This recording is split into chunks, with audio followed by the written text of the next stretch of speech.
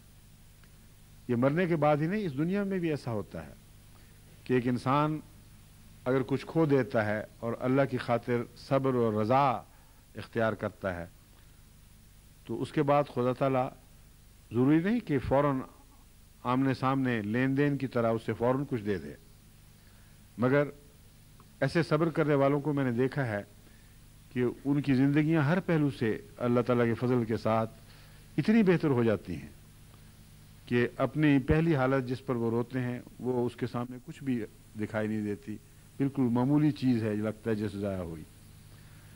مگر اگر خدا اس دنیا میں نہ بھی دے تو وہ خدا اس دنیا کا بھی ہے اور دنیا کے بعد کی زندگی کا بھی خدا ہے. دنیا کی بعد کی زندگی کے مقابل پر یہ زندگی بہت ہی چھوٹی اور بے معنی ہے. عارضی ایک مقام ہے، جو اسے ہمیشہ کا ٹھکانہ سمجھ لے اس کے اندر ناشکری پیدا ہوتی ہے. جو یہ سمجھے کہ یہ عارضی ہے اور مجھے خدا کے حضور پہنچنا ہے، سب نے وہیں جانا ہے، اس کے دل میں ایک حوصلہ پیدا ہوتا ہے اور وہ زیادہ ہمت کے ساتھ صدموں کو برداشت کر سکتا ہے. بس جتنا خدا پر یقین کم ہو اتنا ہی انسان واویلا کرتا ہے. یہ ایک طبی بات ہے. ایسے خاندان مجھے ملتے رہتے ہیں. ابھی کینیڈا کے اس عارضی دورے پر بھی ایک خاندان سے میری ملاقات ہوئی جن میں ایک ماں کا ایک بچہ بہت ہی پیارا اور جوان بیٹا اچانک ہاتھ سے جاتا رہا اور وہ سارے خاندان بہت ہی غم زدہ اور یوں معلوم ہوتا تھا جیسے اب ان کی زندگی میں کوئی خوشی نہیں آئے گی. ان کو میں نے سمجھایا، ان کو میں نے بتایا کہ دیکھو خدا والوں اور بے خداؤں میں ایک فرق ہوا کرتا ہے. اگر تم نے اسی طرح رہنا ہے جس طرح بے خدا لوگ کرتے ہیں تو جو ہاتھ سے جا چکا ہے جتنا مرضی رو پیٹو وہ واپس کبھی نہیں آئے گا. ناممکن ہے کہ تمہارے نوحے، تمہارے غم، تمہارے واویلے، تمہارے شکوے کھوئے ہوئے کو واپس لے آئیں. لیکن جو ہے، جو تمہارا تھا یعنی خدا، وہ ہاتھ سے جاتا رہے گا. تو کتنی بڑی بے وقوفی ہے کہ ایک ادنا چیز کو چھوڑ کر اس سے اعلیٰ چیز کو بھی انسان ہاتھ سے گنوا بیٹھے. ایک چیز ضائع ہوئی تو ہوئی، جو اعلیٰ چیز ہے اس کو کیوں گنوائے. ایک بے وقوف کا لطیفہ آپ لوگ سنتے ہیں. ایک پیالی لے کر تیل لینے گیا، پیسے ذرا زیادہ دے بیٹھا اور جو اس پیالی میں جو تیل کی قیمت، جو پیالی میں جتنا تیل آتا تھا اس سے زیادہ تیل خرید لیا. جب وہ پیالی بھر گئی تو بیچنے والے نے پوچھا کہ میں باقی تیل کہاں ڈالوں. تو اس نے پیالی الٹا دی کہ پیچھے جو کپی چھوٹی سی ہے اس میں ڈال دو. تو اس نے کہا ہے تم نے تو اپنا پہلا تیل بھی ضائع کر دیا. اس نے فوراً سیدھی کر لی اور جو کپی میں ڈالا تھا وہ بھی گیا. یہ لطیفہ ہے لیکن ہماری زندگیوں میں صادق آتا ہے. ہم جب بھی کوئی نقصان اٹھاتے ہیں اور واویلا کرتے ہیں اور صبر کا دامن چھوڑ دیتے ہیں تو دراصل اپنے خدا سے شکوہ کر رہے ہوتے ہیں اور کہتے ہیں کہ تو نے کیا کر دیا. گویا ہم سے تیرا سلوک ظالمانہ ہے. ہمارا تجھ پر گویا یہ حق تھا کہ ہم سے ہمیشہ خدمت گاروں کی طرح سلوک کرے اور ہم سے کبھی دی ہوئی چیز کبھی واپس نہ لے. یہ جو سلوک ہے یہ کفر ہے. حضرت مسیح موعود علیہ السلام کا ایک بہت پیارا بیٹا مبارک احمد جب بچپن میں فوت ہوا تو اس کے مزار پر کندھا کرنے کے لیے جو شعر آپ نے شعر لکھے تھے جو مزار پر کندھا کروائے گئے بعد میں، وہ ان میں ایک یہ تھا کہ بلانے والا ہے سب سے پیارا، اسی پہ اے دل تو جاں فدا کر. کہ بہت پیارا پاکھو بیٹا تھا، لیکن میں یہ کیسے بھول سکتا ہوں کہ جس نے بلایا ہے وہ سب سے زیادہ پیارا تھا. تو بڑے ہی بے وقوفی کا سودا ہوتا ہے کہ انسان اس چیز کو جو ادنا ہے اس کو تو کھو بیٹھا ہے، اس کی خاطر اس کو لینے کی تمنا میں اعلیٰ کو کھو بیٹھے اور وہ بھی نہ ملے. اب یہ پیالی والی مثال اور تیل والی مثال اس پہ صادق آتی ہے، مگر اس سے بہت زیادہ بڑی بے وقوفی ہے. پیسے 2 پیسے تیل کا کیا فرق پڑتا ہے، مگر انسان آزمائش پہ پڑھ کے اپنے خدا کو کھو دے، یہ بہت ہی برا سودا ہے. اور پھر بیکار سودا، بے معنی اور لغو. کیونکہ اگر آپ روئیں پیٹیں تب بھی آپ کا عزیز، کھویا ہوا عزیز آپ کو نہیں ملے گا، نہ روئیں پیٹیں تب بھی نہیں ملے گا. تو آپ کے لیے تو چارہ کوئی نہیں ہے. اختیار ہو تو انسان کوشش کرے، اختیار ہی کوئی نہیں ہے. اس لیے محض گناہ بے لذت اور بے وقوفی ہے ایسے موقع پر جب انسان کچھ کھو دے، خواہ وہ پورا وجود جاتا رہے یا کسی ایک عضو کا نقصان پہنچے، خدا کی رضا پر نظر رکھتے ہوئے عرض کرے کہ جو کچھ تیرا ہے تو نے جتنا چاہا لے لیا، بلانے والا ہے سب سے پیارا، اسی پہ اے دل تو جاں فدا کر. تو ایسے بندے خدا کو عزیز تر ہو جاتے ہیں اور جو کچھ ان کے پاس رہتا ہے اس کو بہت برکت دی جاتی ہے. حضرت مسیح موعود علیہ السلام کے ساتھ اللہ تعالیٰ نے جو سلوک فرمایا ہے وہ ایک زندہ مثال ہے. کیا آپ نے خدا کی خاطر قربانیاں کی؟ ظاہر میں تو کچھ بھی نہیں تھی. فرماتے ہیں میں بچپن میں جو روٹی مجھے ملا کرتی تھی وہ اپنے غریب بھائیوں میں بانٹ دیا کرتا تھا، بعض دفعہ چنے کھا کر گزارا کر لیتا تھا. پھر فرماتے ہیں کہ گھر کی بچی ہوئی روٹیاں مجھے ملا کرتی تھیں. وہ کیا چیز تھی جو قربان کی گئی؟ چند روٹیاں ہی تھیں نا، لیکن جتنا اللہ نے آپ کو عطا فرمایا ہے اور جماعت کو پھر عطا فرمایا ہے اس کی کوئی مثال دکھائی نہیں دیتی کہ اتنے بڑے فضل اتنی جلدی جلدی اللہ تعالیٰ کسی بندے کی معمولی قربانیوں پر نظر ڈال کر فرمائے. معمولی قربانیاں ظاہر کے لحاظ سے، لیکن اصل قربانی روح اور جذبے کی وجہ سے عظمت پاتی ہے. ایک انسان بعض دفعہ 1,00,000 روپیہ، 1,00,000 پاؤنڈ یا 10 لاکھ ڈالر بھی دے سکتا ہے، اور ایک آدمی $10 بھی چندہ دے دیتا ہے. ہم اپنی نظر سے دیکھتے ہیں تو کہتے ہیں اس نے بہت بڑا کام کیا، اس نے بہت چھوٹا کام کیا. اللہ تعالیٰ جب دیکھتا ہے تو وہ اس سے پیچھے جو دل کے جذبے ہیں ان پر نظر رکھتا ہے.